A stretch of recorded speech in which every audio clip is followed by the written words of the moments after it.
Hi there. Welcome to That's English. So, have you lost any weight, Kieran? Yes, I've lost 4 pounds. Well done.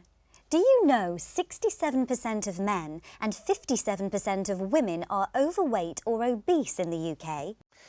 Our documentary today is about obesity and its causes. You'll hear about rationing after the Second World War when food was very limited. When rationing ended, people indulged in food. Se pasaron comiendo. You'll also hear how overweight people can be shunned or stigmatised, rechazados. As you watch, see if you can answer this question.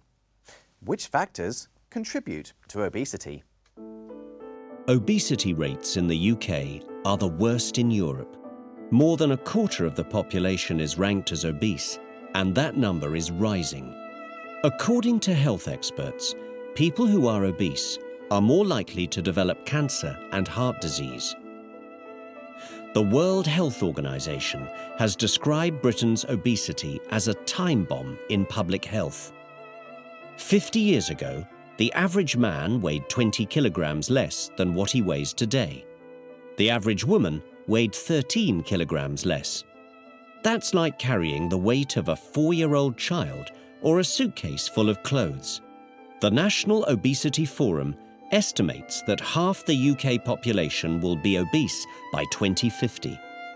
Tam Fry is their chief spokesperson.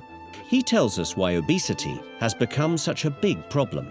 We're getting fatter, basically, because we're eating the wrong thing and we're not exercising enough. And processed food is the killer. We take in all the calories and we do not exercise enough, which then confuses the balance between energy in and energy out. After the Second World War, certainly in the United Kingdom, we had strict rationing. And up until the point that rationing was finished, we were all slim people. Then after rationing came the food, and people started then to indulge themselves in food which they hadn't been able to access for the previous 15 years. Jason Parker is one of millions of overweight people in Britain today. He's struggled for years to keep his weight under control. All my life, I've been overweight. I've been given different food plans, diets, pills and potions. None of them seem to work. I've realised that there's a lot more to diets than just the food that I'm eating. Processed foods seem to be my enemy now. I'm finding the old-fashioned recipes are no longer there, and I'm eating ready meals packed full of food that isn't really food, just food-flavoured products. We live in an image society. If you don't fit into that image, you're not really fitting into society. People shun you, reject you. Being overweight puts a lot of stress on the body. But obesity isn't just a physical problem, it's a psychological problem too. The problem is worse the younger you are, because children are pretty horrid to other children. And if they see an obese child, they will tease them, stigmatize them. And that will induce in the individual a real sense of low esteem and self-worth. So the really important thing, in my estimation, is that we act as carefully as possible to prevent children from getting fat in the first place. Local initiatives have been set up to provide the public with advice on healthy diets and to get more people into the kitchen. Do you want to put everything? One such project is the Mini Cooking Club, run by Cecilia Bellier. The Mini Cooking Club was set up because there has been an extraordinary increase of obesity in the UK. There are a lot of healthy eating messages out there, very positive, but very little time and money is being spent in getting people back into the kitchen. Yeah. So what are we gonna do, Ben? Look. We need more hands-on work that teach people and families the benefit of a balanced diet and cooking skills. What we're trying to do is to discourage the consumption of fat, salt and sugars and make our meals in a much healthier way. You're gonna By gaining cooking skills, people would make better food choices, live longer, healthier and happy lives. Do you think we are going to have the fire there? Health experts generally agree that an active lifestyle and sensible diet will help keep off the weight. But this doesn't mean you can't eat some of the things you like. In fact, some tests show that a glass of red wine and a bit of chocolate every once in a while can help to prevent diabetes, inflammation, heart disease, and cancer. So there is some truth in the saying that a little of what you fancy does you good. At least it's acceptable to have the occasional glass of wine or piece of chocolate. What about our question? Which factors contribute to obesity?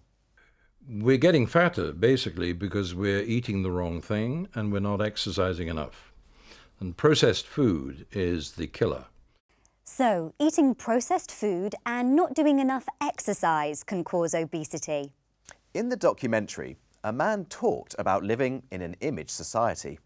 We asked our international friends, to what extent do people in your country worry about their body image? I think people in America worry about their body image a lot. I think it's in the media and on television, it's very important for people to look beautiful and young. However, America also suffers from the largest cases of obesity. So you have both sides of the coin, I think. People in South Africa are very body conscious, especially in the Western community. They tend to like going to the gyms and fitness centres. They do like cosmetic surgery as well. But in the Xhosa Zulu tribal communities, bigger is beautiful. One of the hangovers from slavery and colonialism is that darkness is not seen as a particularly good thing. So one of the things that happens with body image is a lot of people do what they call bleaching, which they use certain creams to make the skin lighter. And it is a condition of mental slavery, to quote Bob Marley. Apart from that, the Jamaican body image goes from big to small, and everybody has their appreciation of both. Body image is a big factor these days in America. A lot of people are worried about how much they weigh, what they look like. I do think there's a big trend towards exercise and healthy eating. Body image is very important in England. There's a lot of people that go to the gym, they go running, there are so many diets. Most people talked about fitness, body image and diets. But the Jamaican mentioned bleaching and using creams to make the skin lighter. Yes, I've never heard about that before. Now it's time to watch That's Britain. In this episode, Alex visits the Lake District and tries gorge or gill scrambling. As you watch, answer this question. Why does the Lake District attract so many visitors?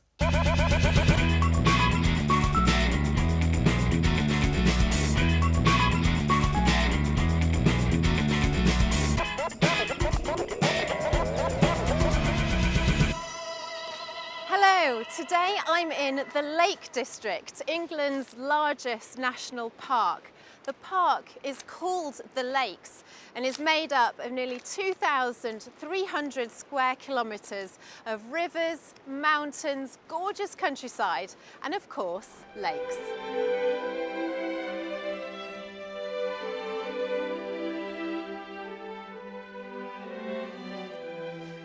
This is Tarn How. Now, a tarn is a small lake and it's the perfect place to see beautiful views of woods, waters and mountains. Now, all of the mountains have ancient lakeland names. That is Helvellyn and over there is the Langdale Pike. Beautiful views.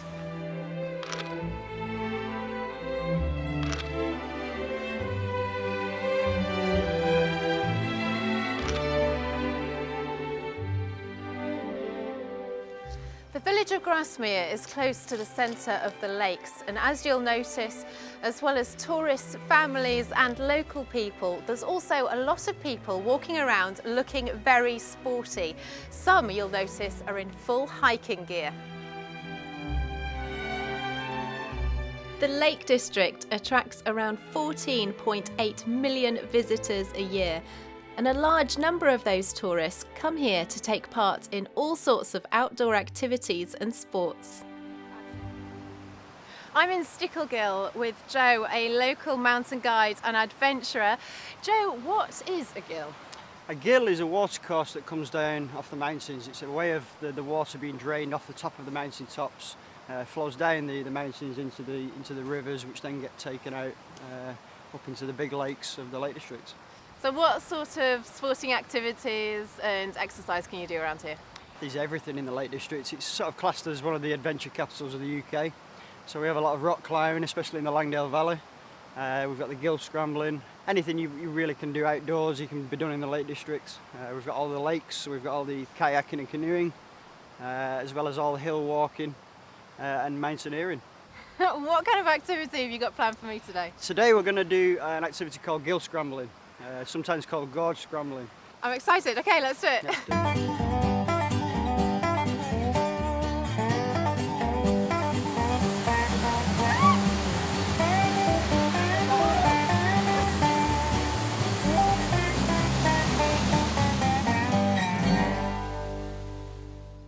So my body's aching a little bit after all that scrambling, so I've come here to Coniston Water for a bit of relaxation.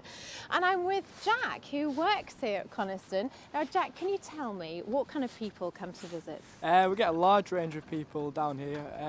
We get a lot of families, couples, younger groups coming up camping. And what kind of activities can you do out on the water? We offer quite a range of things. We've got motorboats for hire, rowing boats, canoes, sit on top kayaks, sailing dinghies, paddle boards. We've got bikes for hire, electric bikes. So we've got lots of things for people to do. Definitely a lot of activities there. So what kind of boat do you think I should go out on today? Well, saying that you're quite tired and it is quite windy today, so I'd advise you going out on a motorboat and get a bit of relaxation in, yeah. Oh, that sounds great. Okay, cool, let's do it. This is the perfect place to discover the lake and enjoy some peace and tranquility. What a view.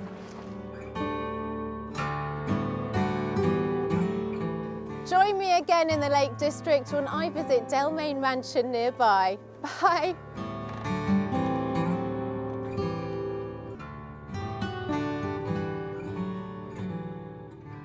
What a beautiful place. Did you answer the question? Why does the Lake District attract so many visitors? 2,300 square kilometres of rivers, mountains, gorgeous countryside, and of course, lakes. So we have a lot of rock climbing, we've got the gill scrambling, we've got all the kayaking and canoeing, as well as all the hill walking and mountaineering. So it's a very beautiful area and you can do a lot of different outdoor activities such as rock climbing, kayaking and canoeing. I think I'll go there this summer. Right, that's all we've got time for today. See you again soon. Bye. Bye-bye.